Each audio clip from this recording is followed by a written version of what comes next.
नमस्कार साथियों, आइए जानते हैं आज दिन भर की ताजा और बड़ी खबरें। वही आपने भारत समाचार चैनल को सब्सक्राइब और वीडियो को लाइक नहीं किया तो फटाफट से कर दीजिए। आज की पहली खबर, 16 साल का रिकॉर्ड टूटा। 8 दिन पहले आया मानसून ने शनिवार को केरल पहुंच गया। यह अपने तय समय 8 दिन पहले पहुंचा है। मौसम विभाग के मुताबिक 16 साल में ऐसा पहली बार हुआ जब मानसून इतनी जल्दी आया है। 2024 में यह 30 मई को केरल पहुंचा था। मानसून 4 दिन से देश से करीब 40 से 50 किलोमीटर दूर अटका था और शुक्रवार शाम आगे बढ़ा। इसके आज ही तमिलनाडु और कर्नाटक के कई इलाकों में भी पहुंचने की संभावना है। एक हफ्ते में देश के दक्षिणी और पूर्वोत्तर राज्यों, जबकि 4 जून तक मध्य और पूर्वी भारत को कवर कर सकता है। आमतौर पर मानसून 1 जून को केरल पहुंचता है और 8 जुलाई तक पूरे देश को कवर कर लेता है। यह 17 सितंबर के आसपास वापस लौटना शुरू करता है और 15 अक्टूबर तक पूरी तरह से वापस चला जाता है। मौसम विज्ञानियों के अनुसार मानसून की शुरुआत की तारीख और सीजन के दौरान कुल बारिश के बीच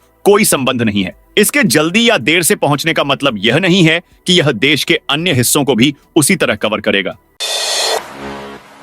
गुजरात बॉर्डर पर पाकिस्तानी घुसपैठिया मारा गया। भारतीय सीमा में घुस रहे पाकिस्तानी घुसपैठिए को बीएसएफ ने मार गिराया है। घटना 23 मई की रात की है। शनिवार सुबह सिक्योरिटी फोर्स ने इसकी जानकारी दी। बीएसएफ ने बताया, गुजरात के बनासकांठा जिले में जवानों ने एक संदिग्ध व्यक्ति को इंटरनेशनल बॉर्डर पार करते देखा। उसे रुकने के लिए कहा गया। जब वह नहीं रुका तो गोली चलानी पड़ी। उधर गुजरात एटीएस ने कच्छ से एक पाकिस्तानी जासूस सहदेव सिंह गोहिल को भी अरेस्ट किया है। गिरफ्तार किए गए व्यक्ति ने कच्छ सीमा के संवेदनशील इलाकों की तस्वीरें पाकिस्तान भेजी थीं।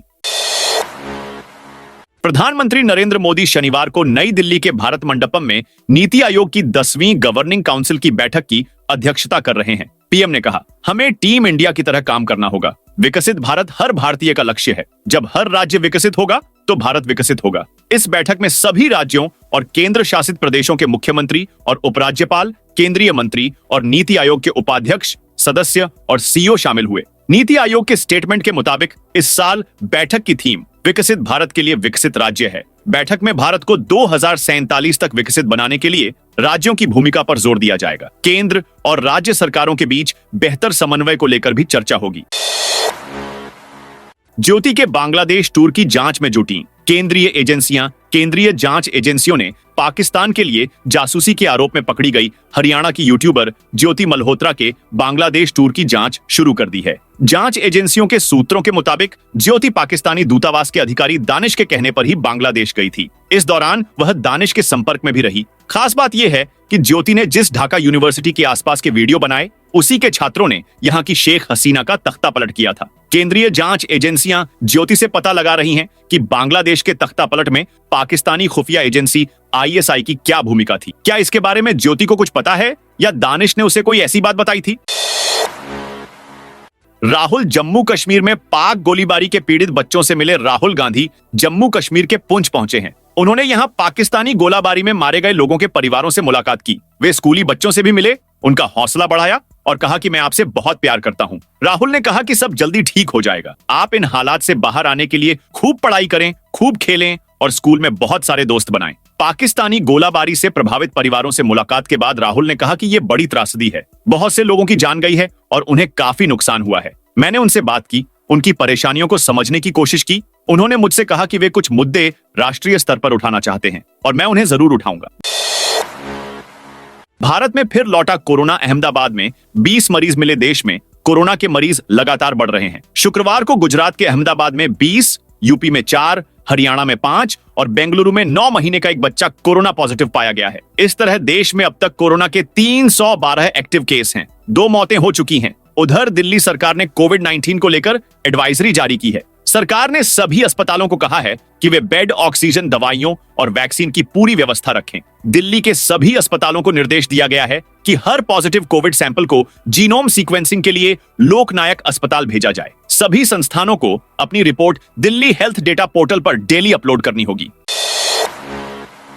छत्तीसगढ़ में प्री मानसून की एंट्री। रायपुर, दुर्ग में सुबह से बारिश। छत्तीसगढ़ में प्री मानसून की एंट्री हो गई है। मौसम विभाग ने प्रदेश भर के लिए अगले 7 दिनों तक बारिश का येलो अलर्ट जारी किया है। रायपुर, दुर्ग में सुबह से ही तेज बारिश हुई। प्रदेश के कई जिलों में गरज चमक के साथ बिजली गिरने की आशंका है। वहीं बस्तर संभाग में अगले कुछ दिनों में 80 से 90 मिलीमीटर तक भारी बारिश की संभावना जताई गई है। मौसम विभाग ने अगले 3 घंटे के लिए उत्तर बस्तर, कांकेर, धमतरी, बालोद, राजनांदगांव, गरियाबंद, रायपुर और दुर्ग में ऑरेंज अलर्ट जारी कर दिया है।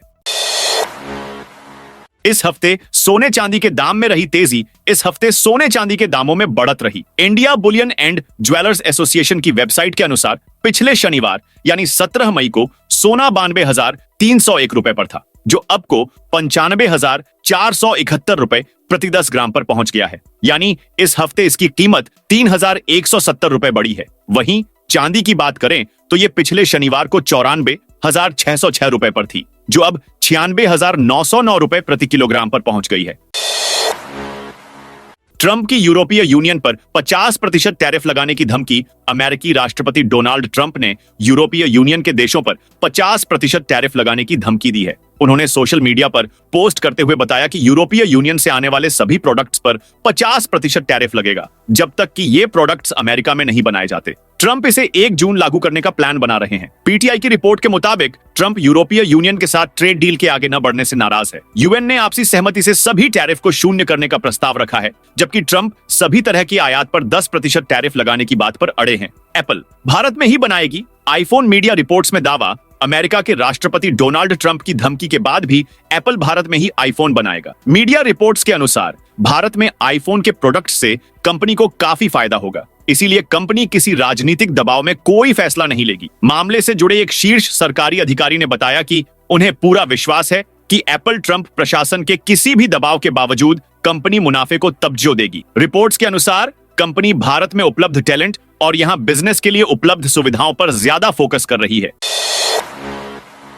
वक्फ बिल का विरोध। मोतिहारी में धार्मिक नेताओं की कॉन्फ्रेंस। मोतिहारी के ईदगाह मैदान में केंद्र सरकार के प्रस्तावित वक्फ संशोधन बिल के विरोध में शुक्रवार रात 9 बजे जिला स्तरीय कॉन्फ्रेंस का आयोजन किया गया। कार्यक्रम में मौलाना, उलेमा और सामाजिक संगठनों के प्रतिनिधियों ने हिस्सा लिया। आमिर शरीयत हजरत मौलाना अहमद बली फैजल रहमानी ने कहा कि वक्फ की संपत्ति पूर्वजों की अमानत है। उन्होंने कहा कि किसी भी सरकार को इस पर कब्जा करने का अधिकार नहीं है। वक्फ की संपत्ति मुस्लिम समाज की सामाजिक, धार्मिक और शैक्षणिक जरूरतों के लिए है। आंध्र प्रदेश में 600 करोड़ का स्कैम का खुलासा।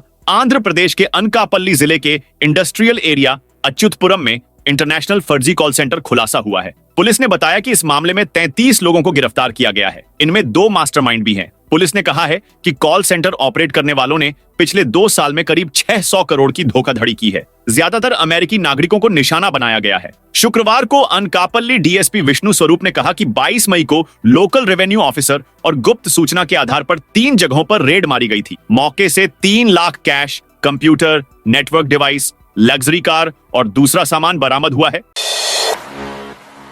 सुप्रीम कोर्ट में याचिका। ऑनलाइन सट्टेबाजी को बढ़ावा दिया जा रहा सुप्रीम कोर्ट ने शुक्रवार को कहा कि लोग इंडियन प्रीमियर लीग की आड़ में सट्टा लगा रहे हैं और जुआ खेल रहे हैं। हम जानते हैं कि इसे रोका जाना चाहिए, लेकिन शायद आप इस गलत फहमी में हैं कि इसे कानून के जरिए रोका जा सकता है। कोर्ट ऑनलाइन ऐप को रेगुलेट करने की मांग करने वाली जनहित याचिका पर सुनवाई कर रहा था। जस्टिस सूर्यकांत ने कहा, जिस तरह हम लोगों को हत्या करने से नहीं रोक सकते, उसी तरह कोई कानून लोगों को सट्टेबाजी और जुआ खेलने से नहीं रोक सकता। बेंच ने कहा कि वह केंद्र से पूछेगी कि वह इस मुद्दे पर क्या कर रहा है। इसके लिए केंद्र को नोटिस देकर जवाब मांगा गया है। बेंच ने मामले में अटॉर्नी जनरल और सॉलिसिटर जनरल से मदद की मांग की और कहा कि जरूरत पड़ी तो वह बाद में सभी राज्यों से जवाब मांगेगी।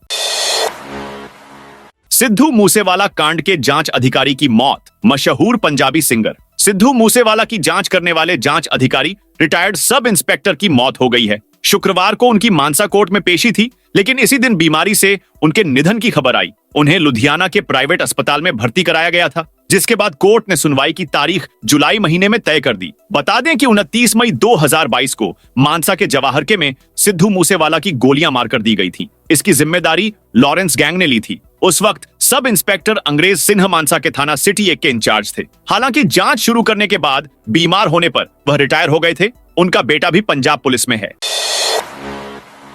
ममता की सरकार से अपील। संसद का विशेष सत्र बुलाए। पश्चिम बंगाल की मुख्यमंत्री ममता बनर्जी ने सरकार से अपील की है कि संसद का विशेष सत्र बुलाया जाए। ममता ने कहा कि आतंकवाद को लेकर भारत का रुख दुनिया को बताने के लिए भारत का ऑल पार्टी डेलीगेशन विदेशों में गया हुआ है। उनके सुरक्षित लौटने के बाद सत्र बुलाया जा सकता है। तृणमूल कांग्रेस राष्ट्रीय हित और संप्रभुता की रक्षा में केंद्र के उठाए गए किसी भी कदम के साथ दृढ़ता से खड़ी है। ममता से पहले कांग्रेस और सीपीआई ने भी सरकार से संसद का विशेष सत्र बुलाने की मांग रखी थी। कांग्रेस अध्यक्ष मल्लिकार्जुन खड़गे और लोकसभा में विपक्ष के नेता राहुल गांधी ने पीएम नरेंद्र मोदी को चिट्ठी लिखी थी।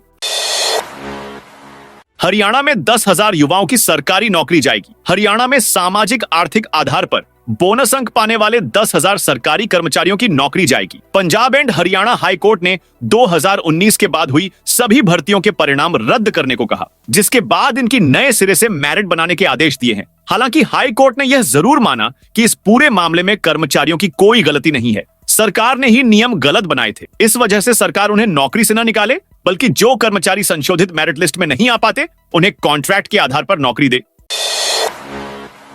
झारखंड के सभी जिलों में आज बारिश का ऑरेंज अलर्ट। झारखंड के करीब सभी जिलों में आज भी बारिश का पूर्वानुमान किया गया है। अभी कुछ दिनों तक प्रदेश के मौसम का मिजाज बदला ही रहेगा। मौसम विज्ञान केंद्र रांची ने कहा है कि लोगों को गर्मी से राहत मिलती रहेगी। मौसम केंद्र का पूर्वानुमान है कि राज्य के करीब सभी जिलों का अधिकतम पारा बहुत अधिक नहीं चढ़ने वाला है। जारी रिपोर्ट के मुताबिक 29 मई तक अधिकतम पारा 40 डिग्री सेल्सियस के नीचे ही रहेगा। तेज रफ्तार से हवा भी चलेगी। राज्य में कई स्थान पर मेघ गर्जन और वज्रपात के साथ हल्के से मध्यम दर्जे की बारिश हो सकती है। इसे देखते हुए ऑरेंज अलर्ट जारी किया गया है।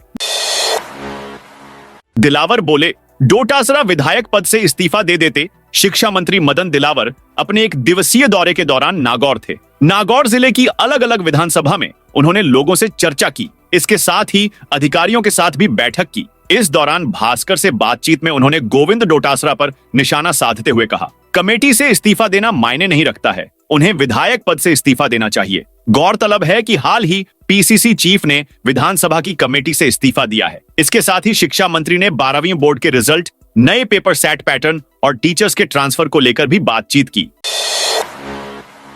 शुभमन गिल भारत के टेस्ट कप्तान बने। बल्लेबाज शुभमन गिल भारतीय टेस्ट टीम के नए कप्तान बनाए गए हैं। ऋषभ पंत उप कप्तान चुने गए हैं। बीसीसीआई ने शनिवार को मुंबई में हुई मीटिंग में इसका ऐलान किया। साथ ही इंग्लैंड दौरे के लिए 18 सदस्यीय टीम की घोषणा भी हुई। 20 जून से शुरू हो रहे इंग्लैंड दौरे में भारत को 5 टेस्ट खेलने हैं। विराट कोहली और रोहित शर्मा के रिटायरमेंट के बाद टीम में साई सुदर्शन और करुण नायर को जगह मिली है। वहीं शार्दुल ठाकुर की टीम में वापसी हुई है। दोस्तों, यह थी आज की ताजा और बड़ी खबरें।